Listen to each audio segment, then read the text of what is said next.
ವಿಶೇಷ ಕಾರ್ಯಕ್ರಮಕ್ಕೆ ಸ್ವಾಗತ. ನಾನು ಹಮೀದ್ ಪಾಳ್ಯ. ಬೆಂಗಳೂರಿನ ಐತಿಹ್ಯದ ಬಗ್ಗೆ ಮಾತಾಡ್ತಾ ಇದ್ದೀವಿ. ಬೆಂಗಳೂರು ಮಹಾನಗರ ವಿಶ್ವಾದ್ಯಂತ ಈಗ ಯಾಕೆ ಪ್ರಸಿದ್ಧಿಯಾಗಿದೆ, ಇದ್ರ ಬಗ್ಗೆ ಸುವರ್ಣ ನ್ಯೂಸ್ ಬೆಳಗ್ಗೆ 9ರಿಂದ ರಾತ್ರಿ 9 ಬಗ್ಗೆವರೆಗೂ ಯಾಕೆ ಮಾತಾಡ್ತಾ ಇದೆ ಅನ್ನೋದು ನಿಮಗೆಲ್ಲರಿಗೂ ಗೊತ್ತಾಗಿದೆ.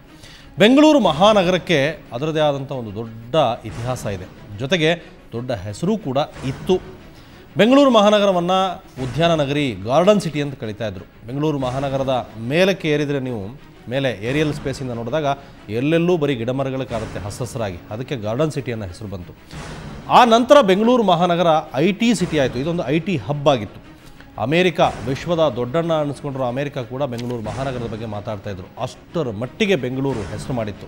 ಬೆಂಗಳೂರು ಅಂದರೆ ಇಡೀ ವಿಶ್ವ, ಈ ಜಗತ್ತಿನ ಪ್ರಮುಖ ರಾಷ್ಟ್ರಗಳೆಲ್ಲವೂ ಕೂಡ ಒಮ್ಮೆ ಇತ್ತ ತಿರುಗಿ ನೋಡ್ತಾ ಇದ್ವು. ಅಷ್ಟು ದೊಡ್ಡ ಹೆಸರು ಬೆಂಗಳೂರು ಮಹಾನಗರಕ್ಕೆ. ಆದರೆ ಈಗ ಬೆಂಗಳೂರು ಮಹಾನಗರವನ್ನು ಹೀಗೆಳೆಯಲಾಗ್ತಾ ಇದೆ.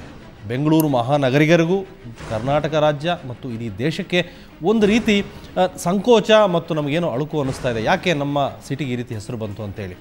ಮಹಾನಗರ ಪಾಲಿಕೆ ಇದ್ದಿದ್ದು ಬೃಹತ್ ಮಹಾನಗರ ಪಾಲಿಕೆ ಆಯಿತು. BBMP ಆದ ನಂತರ ಮೊಟ್ಟಮೊದಲ ಬಾರಿಗೆ BJP ಕೈಗೆ ಆಡಳಿತ ಬಂತು.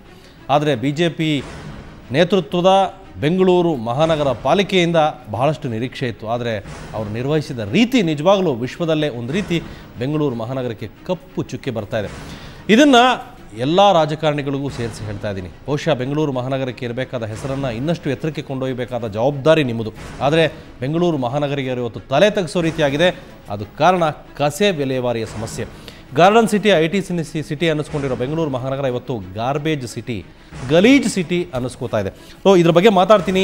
ಬೆಂಗಳೂರು ಮಹಾನಗರದ ಬೇರೆ ಬೇರೆ ಭಾಗದಲ್ಲಿ ನಮ್ಮ ಪ್ರತಿನಿಧಿಗಳಿದ್ದಾರೆ, ಬೇರೆ ಬೇರೆ ಜಿಲ್ಲೆಗಳಿಂದ ಮಾತಾಡ್ತೀನಿ. ಯಾಕೆಂದರೆ ಬೆಂಗಳೂರು ಮಹಾನಗರ ಅಷ್ಟೇ ಅಲ್ಲ, ಮಹಾನಗರ ಪಾಲಿಕೆಗಳು ಕರ್ನಾಟಕದಲ್ಲಿ ಬೇರೆ ಬೇರೆ ಭಾಗದಲ್ಲಿದೆ. ಅಲ್ಲಿಯ ಪ್ರತಿನಿಧಿಗಳು ನಮ್ಮ ಜೊತೆ ಮಾತಾಡ್ತಾರೆ.